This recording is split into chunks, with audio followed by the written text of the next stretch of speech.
Hindi lamang ang mga government employee ang merry ang Christmas ngayong taon dahil hindi rin nakalimutan ni Pangulong Ferdinand R. Marcos Jr.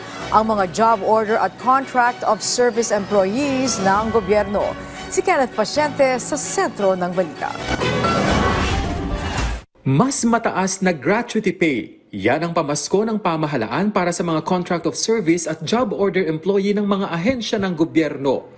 Mula kasi sa dating 5,000 piso noong mga nakaraang taon, inaprubahan ni Pangulong Ferdinand R. Marcos Jr. ang gratuity pay sa naturang mga empleyado ng 7,000 piso. Kung 4 na buwan pataas ng nagtatrabaho sa pamahalaan. Sa Bisaya ng Administrative Order No. 28 na inilabas ng palasyo at pirmado ni Executive Secretary Lucas Bersamin. Pero worry no more dahil 6,000 naman ang matatanggap kung ang manggagawa ay nakapagsilbi na ng 3 buwan at mas mababa sa 4 na buwan.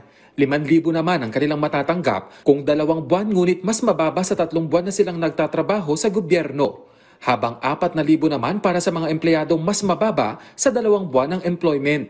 Nagpasalamat ang Budget Department sa hakbang na ito ng Pangulo para maging posible ang pagpapataas ng gratuity pay para sa mga COS at JO worker. Ayon sa DBM, malaking tulong ito sa mga manggagawa lalo't naging sunod-sunod ang mga kalamidad sa bansa ngayong taon.